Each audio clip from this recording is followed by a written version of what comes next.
Hello வணக்கம், welcome to cinema central. சினிமாவுக்கு promotion எவ்வளோ அவசியம், சினிமாவுக்கு ப்ரொமோஷன் பண்ணுறது ஒரு டபுள் எட்ஜ் ஸ்வார்டாக இருக்குது, அதை பற்றி பேசுவோமா?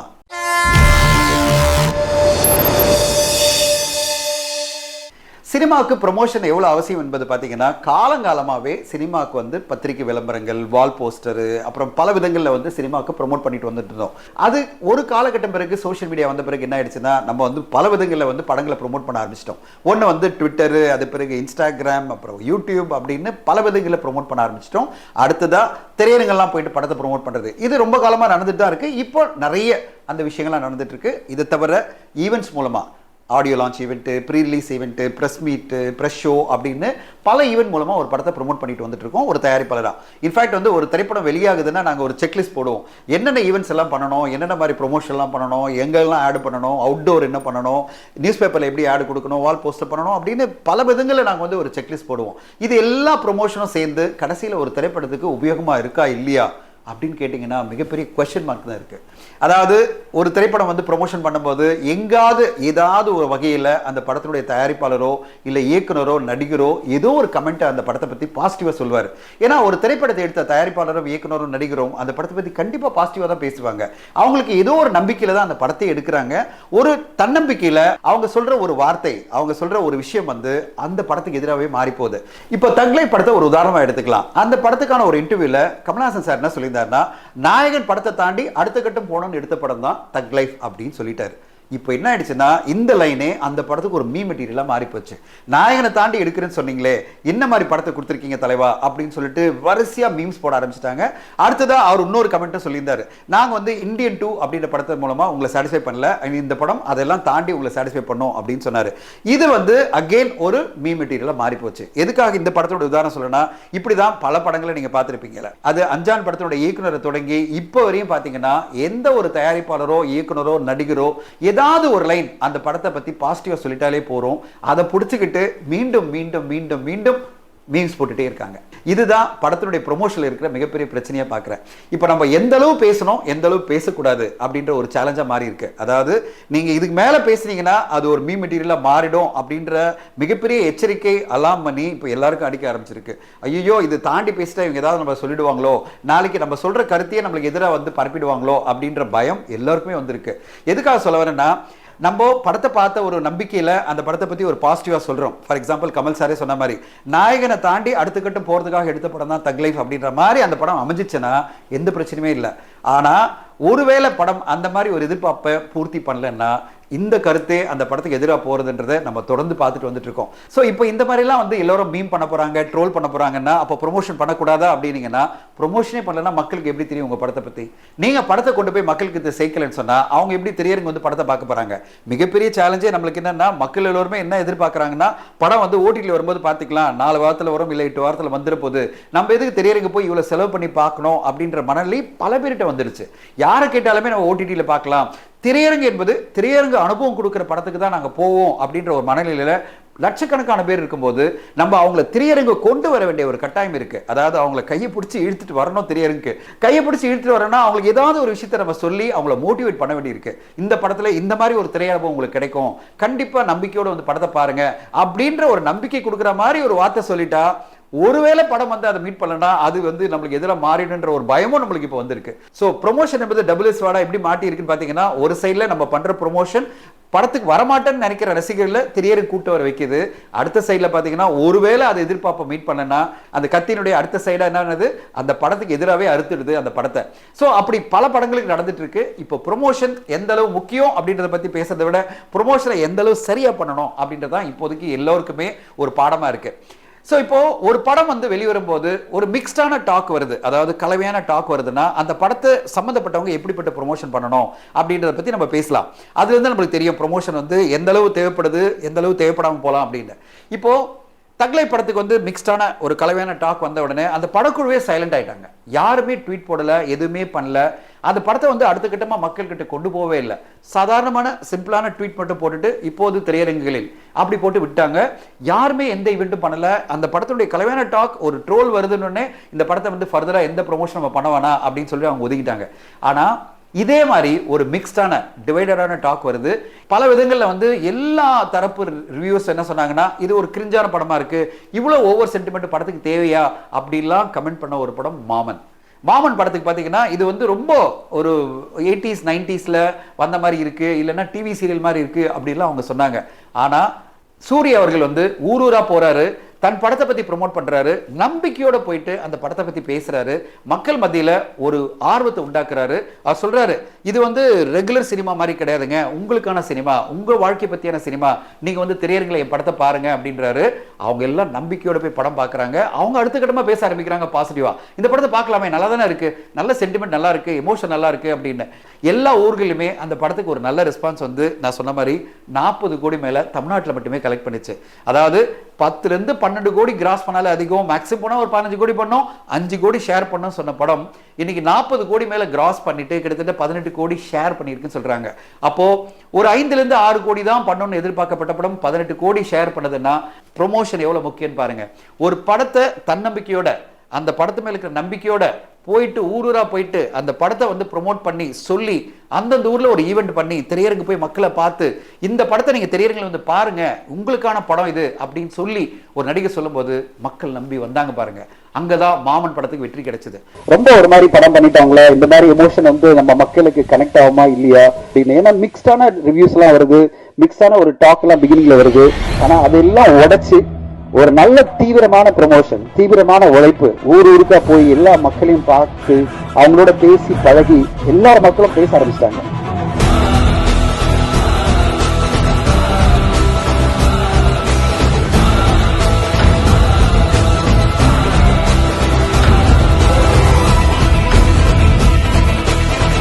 அது மாமன் படம் தான் நம்பர் 1 கலெக்ஷனா இந்த வீக்கெண்ட்ல இருக்கு. கைதட்டி விசிலடிச்சு எல்லாரும் கூட்டி அந்த மேல விட்டு போன மாதிரி இருக்குது. நீ நில்றா, உனக்கான மேடைடா, நீ நில்றா, நாங்க இருக்கோம் சொல்ற மாதிரி இருந்துச்சு.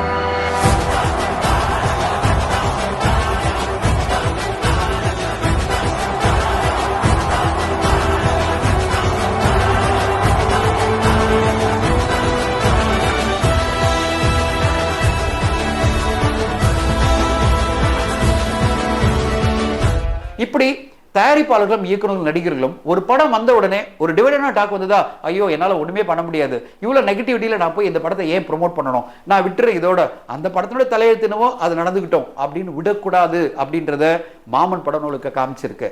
சோ மாமன் படத்தை பார்த்துட்டு பல தயாரிப்பாளர்களும் இயக்குநர்களும் மனசுல வச்சுக்கணும், ஒரு படத்துக்கு ஒரு டிவைடனா டாக் வருதுன்னா don't ever give up, go after the film. ஒரு 2 வாரத்துக்கு மீண்டும் ஒரு முயற்சி கொடுங்க. அந்த படத்துக்கு என்னென்ன மாதிரி புஷ் கொடுக்க முடியுமோ திரையரங்கில் போய் மக்களை பார்த்து அந்த பாசிட்டிவான விஷயங்களை சொல்லி எப்படியாவது மக்கள் மத்தியில் அந்த படத்தை கொண்டு செல்லணும். அப்படி பண்ணாதான் அந்த படத்துக்கு கிடைக்க வேண்டிய ஒரு நியாயமான வசூல் கிடைக்கும். நம்மளே மனசு விட்டுட்டோம்னா, நம்மளே அந்த படத்தை கிவ் அப் பண்ணிட்டோம்னா, அது பிறகு யார் அந்த படத்தை தாங்க போறாங்க? நம்மளே வந்து அந்த படத்து மேல எந்த ஒரு கான்ஃபிடன்ஸ் இல்லாம, ஓ இவ்வளவு நெகட்டிவ் ரிவ்யூ வருதா, நம்ம ஃபர்தரா எதுவும் பண்ண வேணாம் அப்படின்னு நினைச்சிட்டா, இந்த ட்ரோலர்ஸும் மீம்ஸ் போடுறவங்களும் தொடர்ந்து அந்த படத்தை தாக்கி பேசியிருந்தா எதுக்காக வந்து ஆடியன்ஸ் மட்டும் இல்ல எங்க படம் சூப்பரா தான் இருக்கு நான் வந்து பார்க்கணும்னு நினைக்கிறோம். நம்ம போயிட்டு அந்த படத்தை பாசிட்டிவா பேசி எல்லா ஊர்களையும் போய் எப்படி வந்து ரிலீஸ்க்கு முன்னாடி ப்ரொமோட் பண்றோமோ அதே மாதிரி ரிலீஸ்க்கு அப்புறம் ப்ரொமோட் பண்ணி அந்த படத்தை ஹோல்ட் பண்ணணும். ஒரு குழந்தை நம்ம பிறக்கும் போது அது வந்து ஏதோ ஒரு சின்னதா ஒரு டிஃபெக்ட் இருந்ததுன்னா நம்ம அந்த குழந்தையை விட்டுற மாட்டோம். அந்த குழந்தையை எப்படியாவது ட்ரீட்மெண்ட் கொடுத்து எப்படியாவது வந்து அதை வந்து சரியான முறையில் வளர்த்துடுவோம்ல, அதே மாதிரி தான் ஒரு திரைப்படம் வெளியான பிறகும் குறைந்தது 2-3 வாரங்களுக்காவது நம்ம வந்து தொடர்ந்து சப்போர்ட் பண்ணி அந்த படத்தை வணிக ரீதியில் வெற்றி அடைய வைக்கணும். அந்த கடமை எல்லாருக்குமே இருக்கு, தயாரிப்பாளர், இயக்குனர், நடிகருக்கு. அதை விட்டுட்டு நம்ம படம் ரிலீஸ் ஆன உடனே இந்த படத்துக்கு இவ்வளவு மிக்ஸான டாக் வருது, இதை காப்பாற்ற முடியாது நம்ம விட்டுட்டோம்னா ஒண்ணுமே பண்ண முடியாது, அந்த படத்தினுடைய தோல்வி உறுதியாயிடுது. அப்போ யார் ஜெயிச்சாங்கன்னா ட்ரோலர்ஸ் தான் ஜெயிச்சாங்க. அந்த ட்ரோலர்ஸ் எல்லாம் எப்படி அவங்க ஒரு கோலோட ஏங்கி இந்த படத்தை தாக்கி எப்படியாவது ஒழிச்சிடணும்னு நினைச்சாங்களோ அவங்க ஜெயிச்சிட்டாங்க, நம்ம தோத்த மாதிரி ஆயிடும். ஸோ மாமன் படத்தினுடைய டீம், பர்டிகுலரா டீம்ன்றதை விட நான் வந்து நடிகர் சூரிய அவருக்கு தான் சொல்லுவேன், யார் என்ன ரிவ்யூ பண்ணாலும் எனக்கு கவலை கிடையாது, எனக்கு என் படத்தில் நம்பிக்கை இருக்கு, நான் போய் ஊரூரா ஏன் மக்களை பார்த்து அவங்கள தெரியற கூட்டு வர சொல்லி கூட்டு வந்தார்ல, அந்த எண்ணத்தோட எல்லாரும் பயணிக்கணும் எதிர்பார்க்கிறேன். ஒரு ப்ரொமோஷன் என்பது எந்த வகையில் மிக பெருசா பெனிஃபிட் பண்ணோன்றதுக்கு மாமன் படம் உதாரணம். அட் த சேம் டைம் நம்ம ப்ரொமோஷன் பண்ணும்போது என்ன மாதிரி விஷயங்களை சொல்றோம், அது எந்த அளவு படத்துக்கு ஒரு நெகட்டிவ் தாக்கத்தை ஏற்படுத்துன்ற பத்தி நான் பேசினேன். ஸோ அப்போ ப்ரொமோஷன் என்பது கண்டிப்பாக தேவைப்படுது ஒரு சினிமாக்கு. நீங்க ப்ரொமோஷனே பண்ணலன்னா மக்கள் திரையரங்கே வரமாட்டாங்க, அவங்களுக்கு அந்த படத்தை பத்தியான எந்த அறிமுகமும் இருக்காது. அவங்க சொல்லுங்க, அப்படியா, அப்படி ஒரு படம் வந்ததா, தெரியவே இல்லையே அப்படின்னு அவங்க சொல்லுவாங்க. இதுக்கு உதாரணமா விஜய் சேதுபதி அவர்கள் நடிப்பில் சமீபத்தில் வெளிவந்த ஏஸ் திரைப்படத்தை பத்தி சொல்லலாம். ஏஸ் திரைப்படம் வந்து விஜய் சேதுபதி அவர் நடிப்பில் ஆறுமுககுமார் தயாரிப்பு இயக்கத்தில் வந்தது. ஆனா அந்த படம் வெளிவரும் போது ப்ரொமோஷன் பெருசாவே இல்லை, சாதாரணமான சில ப்ரொமோஷன் தான் அவங்க பண்ணியிருந்தாங்க. 2 ஈவெண்ட் பண்ணாங்க, சில இன்டர்வியூஸ் மட்டும் கொடுத்துட்டு விட்டுட்டாங்க. படம் வந்த உடனே அந்த படத்துக்கு ஒரு டிவைடடான டாக் வந்த உடனே எல்லாருமே அந்த படத்தை விட்டாங்க. அந்த படம் வந்து பெருசா மக்கள் மத்தியில் ரீச் ஆகல. ஆனா அதுக்கு பிறகு ஒரு திரையரங்கு விசிட் பண்ணும்போது திரு விஜய் சேதுபதி அவர்கள் என்ன சொல்றாரு, இந்த படத்துக்கு சரியான முறையில் ப்ரொமோஷனே பண்ணல, மக்கள் மத்தியில் இந்த படம் வெளிவந்ததான கூட தெரியல அப்படின்றாரு. இவர் சொன்ன மாதிரி படம் வந்து நிறைய தெரியல, அது எங்களுடைய தவறு தான்.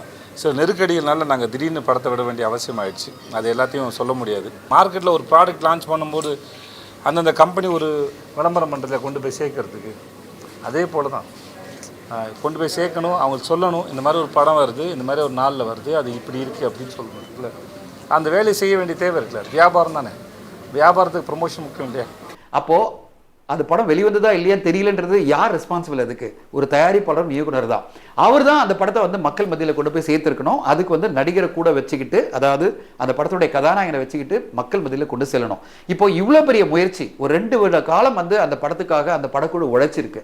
ஆனால் படம் வெளிவந்த பிறகு ஒரு ப்ரொமோஷன் சரியான முறையில் மக்களை போய் ரீச் ஆகல, மக்களுக்கு இந்த படம் வெளிவந்ததே தெரியல, அதனால தான் படம் வெற்றி அடையல அப்படின்ற ஒரு கமெண்ட் நம்ம கொடுக்குறோம்ல, அந்த கமெண்ட் கொடுக்கறதுக்கு முன்னாடி இந்த படத்துக்கான உழைப்பை அந்த குழு கொடுத்துருக்கணும் அப்படின்றதான் என்னுடைய பாயிண்ட். ஒவ்வொரு திரைப்படமே ஒரு மிகப்பெரிய முயற்சி தான். ஆரம்பிக்கிறது மட்டுமே முக்கியம் இல்லை, அதை ஆரம்பிச்சு அதை கண்டினியூஸாக ப்ராப்பராக பண்ணி அந்த ப்ரொமோஷனை வந்து தொடர்ந்து பண்ணி ரிலீஸ் ஆன பிறகும் ஒரு 2-3 வீக்ஸ் பண்ணி மக்கள் மத்தியில் கொண்டு சென்று மக்கள் வந்து கண்டிப்பாக அந்த படத்தை திரையரங்கில் பார்க்கணுன்ற உணர்வை ஏற்படுத்தி எப்படியாவது மக்கள் மத்தியில் ஒரு வெற்றியை அந்த படத்துக்கு கொடுக்கணும். அது கொடுக்க வேண்டிய கடமை எல்லாருக்குமே இருக்கு. ப்ரொமோஷன் இல்லாம ஒரு திரைப்படத்தோட வெற்றியை நம்ம இன்ஷூரே பண்ண முடியாது. ஆனா அந்த ப்ரொமோஷனை சரியான முறையில் பண்ணணும், மக்களை போய் ரீச் பண்ணணும் ரிலீஸ் ஆன பிறகும். அப்பதான் ஒரு ப்ரொமோஷன் என்பது டபுள் எட்ஜ் வார்டா இல்லாம சிங்கிள் எட்ஜ் வார்டா அப்படியே கட் த்ரூ பண்ணி மிகப்பெரிய சக்சஸை ஒரு படத்துக்கு கொடுக்கும். இந்த நேரத்தில் எல்லா திரைப்படத்துக்கும் ப்ரொமோஷன் தேவைப்படுதா அப்படின்னு கேட்டீங்கன்னா, சில நடிகர்கள் வந்து ப்ரொமோஷனே இல்லாம அவங்களுடைய trailer, teaser, first look, title இது மட்டும் தான் ப்ரொமோஷன். அட் பெஸ்ட் சாங்ஸ், நான் வந்து ஈவெண்ட்டுக்கே வரமாட்டேன், ஆனாலும் என் படம் வந்து மக்கள் மத்தியில் ரீச் ஆயிடும் அப்படின்னு பார்த்தீங்கன்னா அது அஜித் சாரை பத்தி சொல்லலாம்.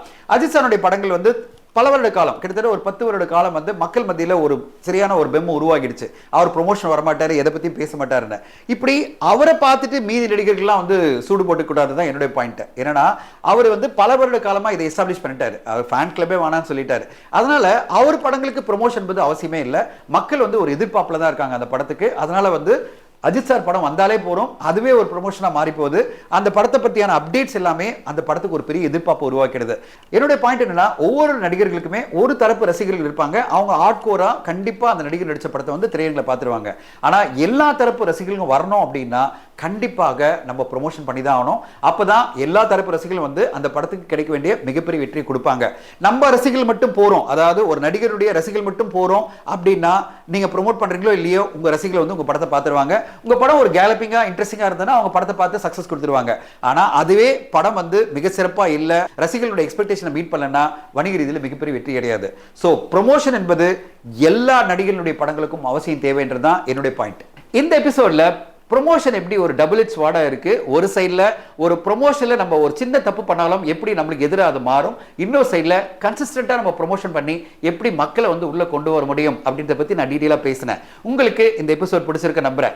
உங்களுக்கு ஏதாவது கமெண்ட்ஸ்னா கமெண்ட் செக்ஷன்ல பதிவு பண்ணுங்க. சினிமா சென்ட்ரலுக்கு சப்ஸ்கிரைப் பண்ணுங்க, ஷேர் பண்ணுங்க, லைக் பண்ணுங்க. Thank you so much for watching cinema central.